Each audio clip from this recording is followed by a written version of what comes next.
ഈശോ മിശിഹായ്ക്ക് സ്തുതിയായിരിക്കട്ടെ.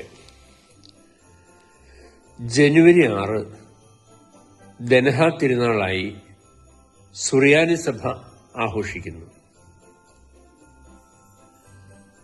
പ്രത്യക്ഷീകരണ തിരുനാൾ അഥവാ എപ്പിഫനിയായി ലത്തീൻ സഭ ഞായറാഴ്ച ദിവസവും ഇത് ആഘോഷിക്കുന്നു. എപ്പിഫനിയുടെയും ദനഹായുടെയും അർത്ഥം ഒന്നുതന്നെയാണ്, ഉദയം അഥവാ പ്രത്യക്ഷീകരണം.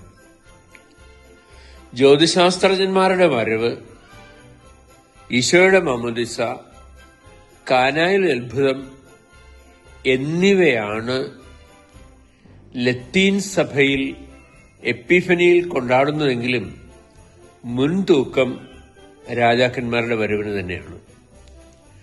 സുറിയാനി സഭയാകട്ടെ ഈശോയുടെ മാമോദിസ മാത്രമാണ് ഈ തിരുനാളിൽ ആഘോഷിക്കുക. നമുക്ക് ഒന്നുചേർന്ന് ഈ തിരുനാൾ സന്തോഷത്തോടെ ആഘോഷിക്കാം. ആമേൻ.